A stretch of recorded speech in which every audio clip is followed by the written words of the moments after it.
Sua manhã com mais alegria. Só aqui na Clube FM. Você está ouvindo Manhã na Clube. Está no ar, Terça da Saúde. Terça da Saúde. Um programa feito para esclarecer todas as suas dúvidas sobre saúde. Terça da Saúde. Aqui na Rádio Clube. É isso aí, são 10 horas e 33 minutinhos. Nós estamos começando mais um Terça da Saúde. E como é mês de outubro, outubrou, né? Nós vamos falar, é claro, do Outubro Rosa. E hoje a gente recebe aqui a doutora Amanda Santos Cerávulo, que ela é médica ginecologista e obstetra, com especialização em ginecologia endócrina. E tá com um consultório novo aqui em Guaxupé. Depois, no final do programa, a gente passa todos os contatos da Amanda. Primeiro, bom dia para Verônica. Tudo certo lá na Fórmula Certa, Verônica? Olá, bom dia, Vanessa. Bom dia a todos os ouvintes. Tudo certo na Fórmula Certa. Mando um beijo de toda a equipe e da Letícia para todos vocês. Que bom. E bom dia para Amanda, né? Que vai falar sobre o Outubro Rosa. Eu acho que eu estava aqui antes dela entrar pensando como o Outubro Rosa pegou, né? Eu acho que a mulherada se cuida mais. Então a gente pensa nos outros meses que são relativos à saúde, e o Outubro Rosa é o mais famoso, né? Bom dia, Amanda. Bom dia, Vanessa. Bom dia, Verônica. Bom dia a todos os ouvintes da Rádio Clube. Agradeço novamente o convite de estar aqui, né? Pra gente bater um papo novamente sobre saúde feminina, dessa vez o Outubro Rosa, né? Sim, Muito esse bem. tema tão importante, né? E tão bom sempre relembrar a importância da prevenção, né? Sim. De todos os exames aí no cuidado do câncer de mama. Uhum. Doutora Amanda, explica pra gente o que é então o Outubro Rosa? Sim, o Outubro Rosa é uma campanha, né, mundial para conscientização, né, da prevenção e rastreamento do câncer de mama, justamente por ser um câncer com uma alta taxa de cura se detectado precocemente, certo? E ele foi inicialmente originário nos Estados Unidos, né, em Nova York, em 1990, como uma maneira de unificar as campanhas que já existiam nos Estados Unidos, mas meio dividido, os estados, cada um tinha a sua campanha, e eles decidiram unir essa conscientização. E aí isso espalhou para o mundo, de certa forma, bem rápido. Foi visto que foi uma campanha muito eficiente e atualmente o mundo inteiro faz essa conscientização. No Brasil, a gente tem a informação de que iniciou em 2002, a princípio em São Paulo, com a iluminação de rosa do obelisco do Ibirapuera, e essa campanha espalhou rapidamente, igual o resto do mundo, devido à importância dela, né?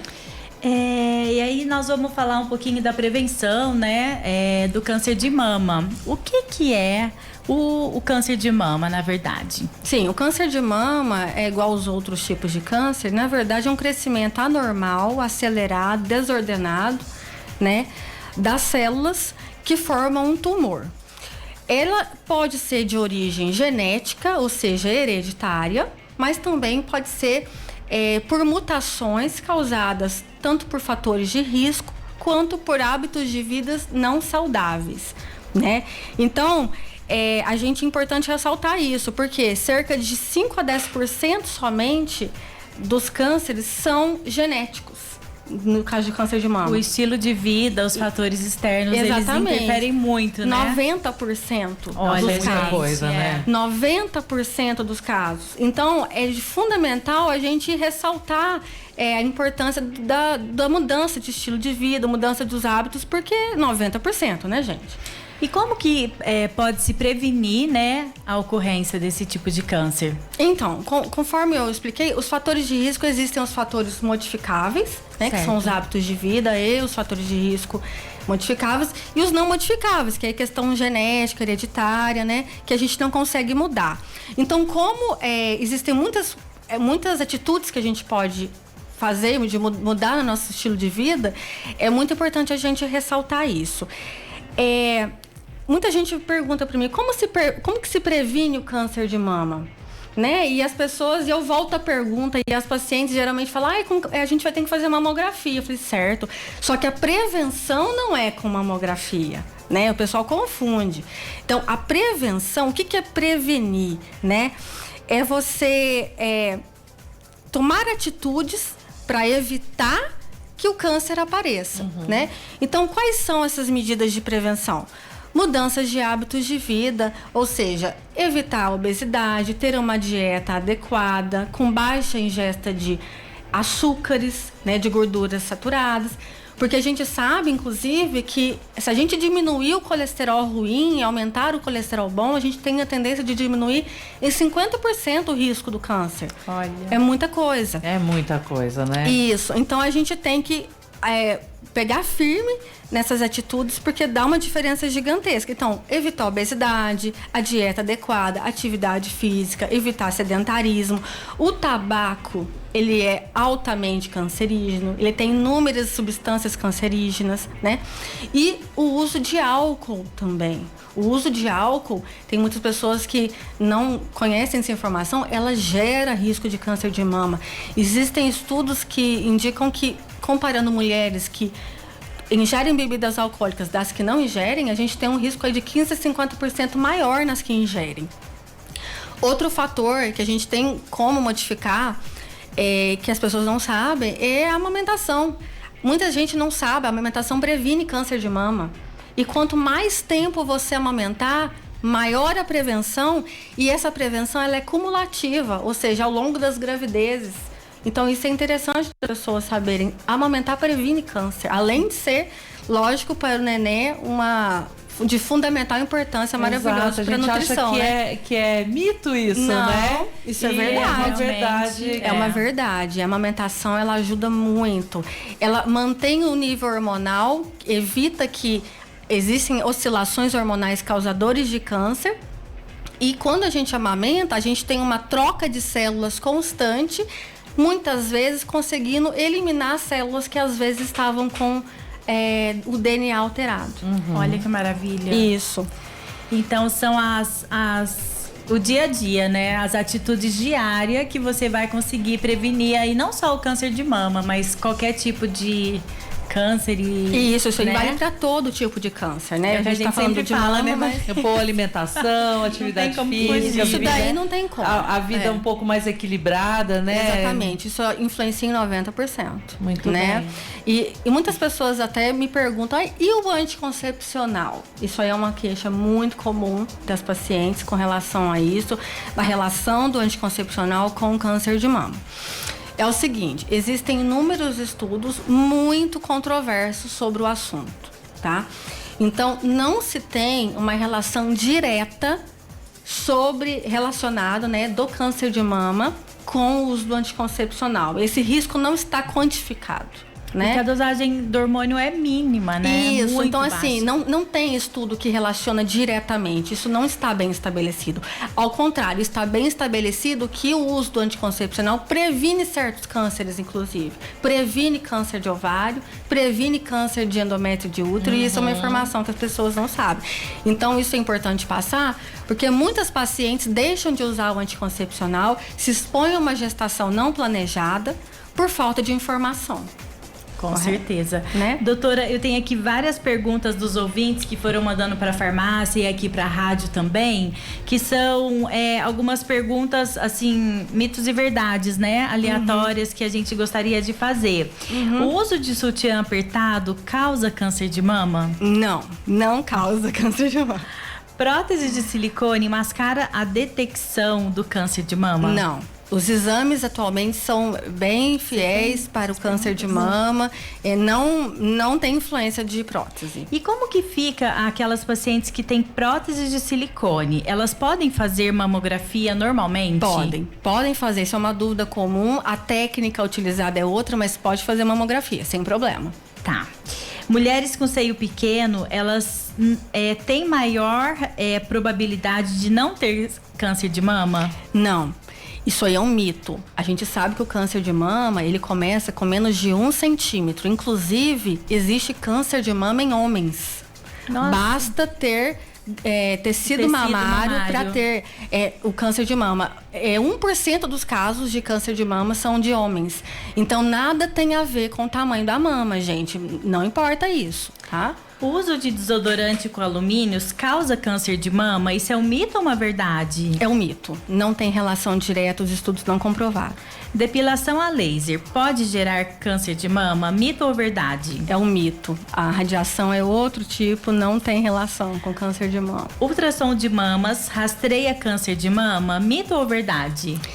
Então, ele é um mito. O exame padrão ouro para rastreio de câncer de mama é a mamografia, certo? O ultrassom ele pode ser usado em certos casos, principalmente quando a paciente tem mamas densas. A gente indica, sim, fazer uma associação com a mamografia, tá? Mas a mamografia sempre é o padrão ouro para rastreio. Tá. Histórico familiar positivo de câncer de mama de familiar do lado paterno afeta o risco? Afeta da mesma forma. Materno, Histórico materno e paterno, os dois. Afeta sim. Ah, tá certo. Bom? É porque a genética é 50%, Exatamente. né? Pessoas jovens podem ter câncer de mama? Podem sim, não tem idade. Claro, a gente sabe que o risco ele está elevado em mulheres acima de 40 anos. 40, 50. A gente indica a partir de 40. maior prevalência. Pela Sociedade Brasileira de Mastologia, a partir de 40 anos. Certo. Mas pode acontecer antes, nada impede. Então, por isso que é importante a paciente ficar atenta, né? E gestante pode fazer mamografia? Como que fica? Então, é o seguinte, a mamografia a gente preconiza não realização, tá? Se a paciente tiver algum nódulo, algum sintoma fortemente indicativo, que seja alguma coisa, indicado é encaminhar para a mastologia, tá? A mastologia pode lançar a mão de outros exames ou ultrassom, a depender do quadro e dependendo do resultado tem um segmento especializado. A princípio, não é indicado. Tá. Agora, outra pergunta. Como que é realizado o rastreamento do câncer de mama da paciente? Isso aí é uma boa pergunta. Então, se a gente for levar em consideração, eu particularmente levo a orientação da Sociedade Brasileira de Mastologia, da Federação Brasileira de Ginecologia e de Radiologia, a orientação formal é a seguinte: avaliação anual com o ginecologista, com o exame físico realizado, e mulheres de risco habitual, né, sem fatores familiares importantes, né? A gente começa o rastreio a partir dos 40 anos, anualmente, todos os anos, até os 74 anos, tá?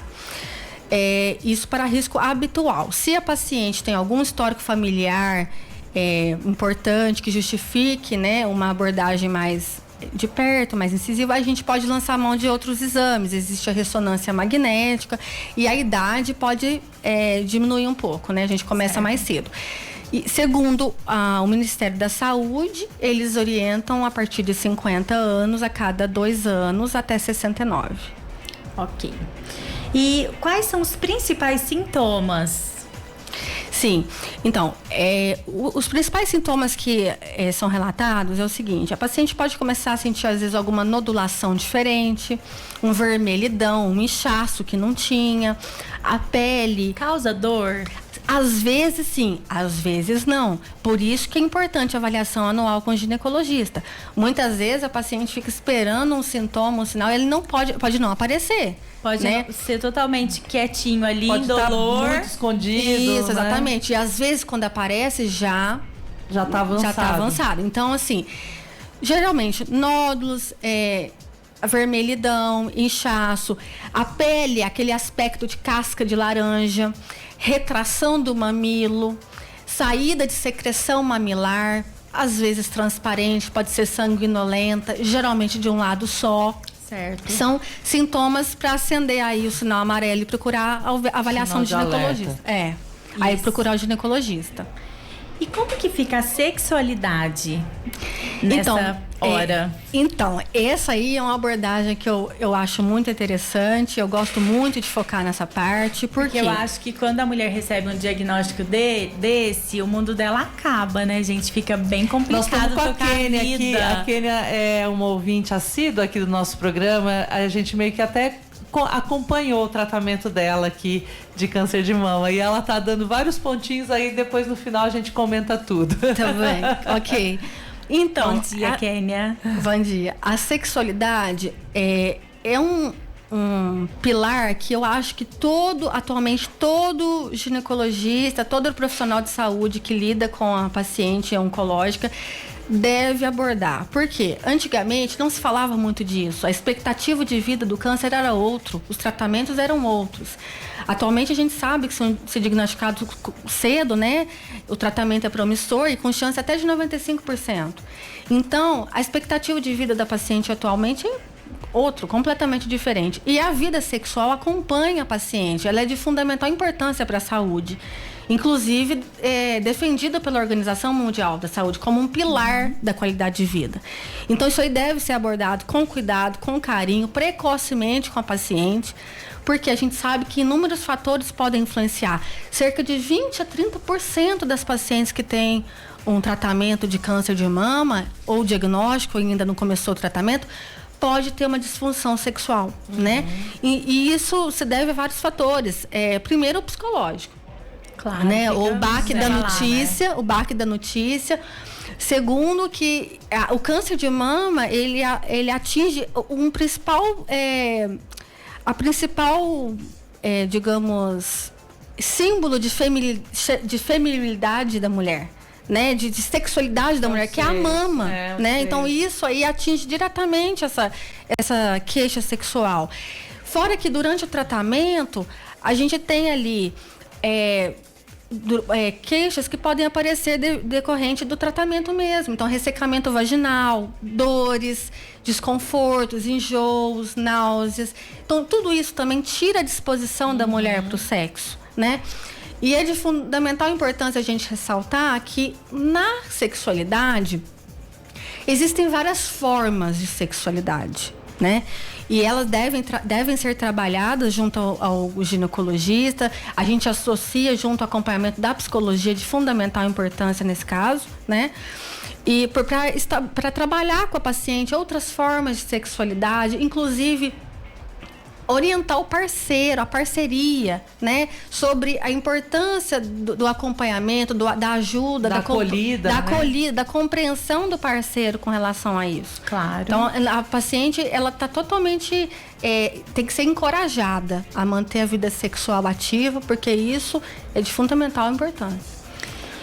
E como que é feito o tratamento? O tratamento, claro, que é individualizado, com certeza, tem diferença, né, de um paciente para o outro, mas de um modo geral. Certo. Então, vai depender, né, da idade do paciente, do tipo de câncer, da evolução, do estadiamento, que é a evolução do câncer, né? Se foi do diagnóstico precoce ou não. Né? Exatamente. Então, pode abordar aí tanto a parte cirúrgica, quanto a quimioterapia, a radioterapia adjuvantes, né?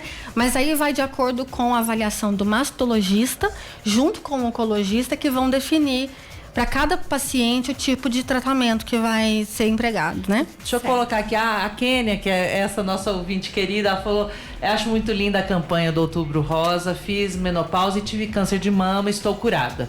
Descobrindo bem no início, carcinoma lobular.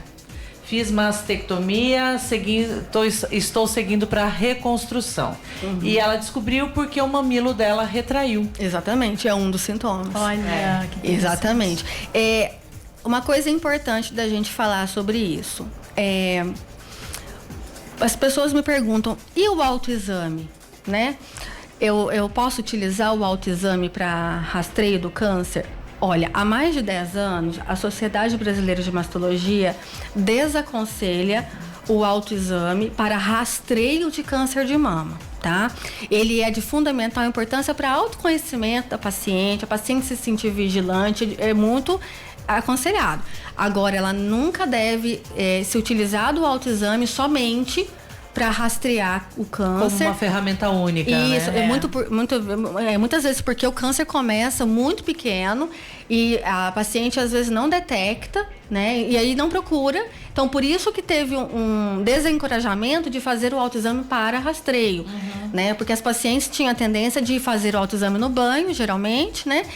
E não detectavam e não procuravam ajuda. Ah, não tenho nada, né? Exatamente. Então, é para autoconhecimento somente, tá bom? Tá certo. Gostaria de deixar uma mensagem final, doutora, para as pacientes? Ah, sim. Eu gostaria de orientar, então, para a população, né? E os parceiros também orientarem as suas parceiras, né? Sobre a importância de procurar o serviço de saúde anualmente, aproveitar agora a campanha do Outubro Rosa, né? Amanhã a gente recebe o pessoal da Secretaria de Saúde para falar quais são as ações para o Outubro Rosa. Maravilhoso, seguir as orientações, não deixe de fazer seus exames de rotina, porque quando a gente detecta no início, tudo é mais fácil, tudo é mais tranquilo de tratar, as chances são maiores, né, de tratamento. Eu gostaria aqui, para finalizar, né, de deixar uma mensagem que eu gostaria de deixar. Um forte abraço para o tio Zequinha. Ele é o Dr. José Antônio Ribeiro Filho. Ele é médico mastologista. Já foi presidente da Sociedade Brasileira de Mastologia. É membro do Conselho Federal de Medicina. É cidadão honorário de Gospé, tá? E agradecer pelos enormes feitos e contribuições para a mastologia do Brasil. Tá? Gostaria também de deixar aqui um agradecimento à Fórmula Certa, novamente pelo convite, tá? De estar aqui.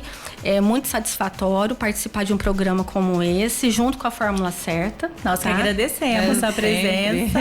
Isso, a Fórmula Certa sempre tem aquele compromisso de entregar qualidade, né? E informação de saúde para a população. Aqui... olha, a Silvana, antes que eu me esqueça, tá pedindo seu telefone e seu endereço, viu? Do consultório novo. Vamos deixar aqui. Vamos deixar? Pode passar. Sim. Pode. O consultório fica na Rua Coronel Antônio Costa, 203, no centro. O telefone é 3406-3349. Eu trouxe aqui algumas cartilhas interessantes que a paciente pode entrar no site da Sociedade Brasileira de Mastologia e baixar. É muito simples. Existem algumas cartilhas de informação, tá? Com uma linguagem bem tranquila, orientando sobre o câncer de mama, várias cartilhas. E essa em especial que eu achei bem legal, que chama Temperos da Vida.